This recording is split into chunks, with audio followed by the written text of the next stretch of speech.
Perkenalkan, nama saya Ariful Kudus, semester 3 dengan NIM 22. Di sini saya sudah membuat tugas presentasi dengan memperkenalkan beberapa jenis tes dan soalnya. Contoh yang pertama yaitu entry behavior test. Tes ini dilakukan sebelum proses pembelajaran itu dilakukan dengan cara mempertanyakan beberapa kisi-kisi pembelajaran seperti itu.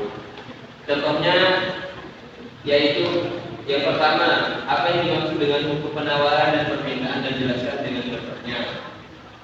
Dan yang kedua, sebutkan faktor-faktor yang mempengaruhi efektivitas permintaan atau produk. Yang ketiga, bagaimana perbedaan antara ekonomi mikro dan makro. Yang keempat, jelaskan apa yang dimaksud GDP. Yang kelima, apa peran bank sentral dalam suatu negara seperti itu. Nah, dari kelima ini salah satu contoh dari entry behavior test. Nah, selanjutnya yaitu pretest. Pretest itu tes awal. Tes ini sering kita dengar dengan istilah pretest ini digunakan pada saat kita belajar penyampaian materi dalam tujuan untuk mengetahui sejauh mana materi atau bahan yang akan diajarkan sudah dapat dikuasai oleh siswa. Nah, pretest ini dilakukan pada awal-awal pembelajaran sampai mana siswa itu bisa memahami seperti itu. Contohnya, biasanya pretest ini didominasi oleh pilihan ganda. Seperti satu, ilmu yang membahas penerapan dari teori ekonomi dalam kehidupan nyata disebut A, ilmu ekonomi dan lain semacamnya. Terus yang kedua, salah satu penyebab kelangkaan sumber daya alam adalah A, keserakahan manusia sehingga mengeksploitasi alam secara besar-besaran sampai C. Terus yang ketiga berikutnya yang merupakan contoh dari prinsip ekonomi adalah terus ada pilihan gandanya sampai D.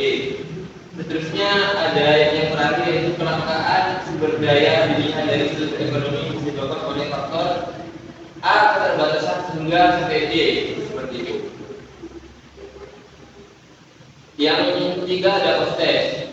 Post-test ini yaitu sebuah kegiatan evaluasi yang mana biasanya itu diterapkan ketika sudah berada.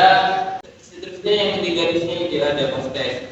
Post-test ini adalah kegiatan evaluasi di akhir pembelajaran agar guru itu mengetahui sampai mana siswa itu mengetahui materi yang telah diajarkan seperti itu. Contohnya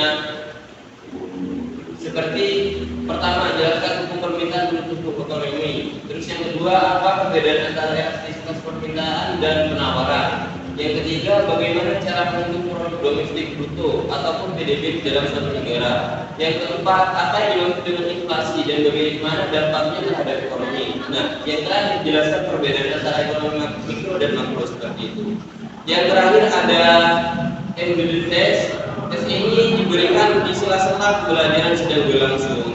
Nah, tujuan dari tes ini untuk memotivasi anak didik agar belajar dengan dan melihat penguasaan anak didik terhadap materi yang telah diberikan seperti itu. Contohnya, satu, barang inferior adalah. Terus yang kedua, kebutuhan akan tempat ibadah merupakan salah satu contoh kebutuhan apa seperti itu.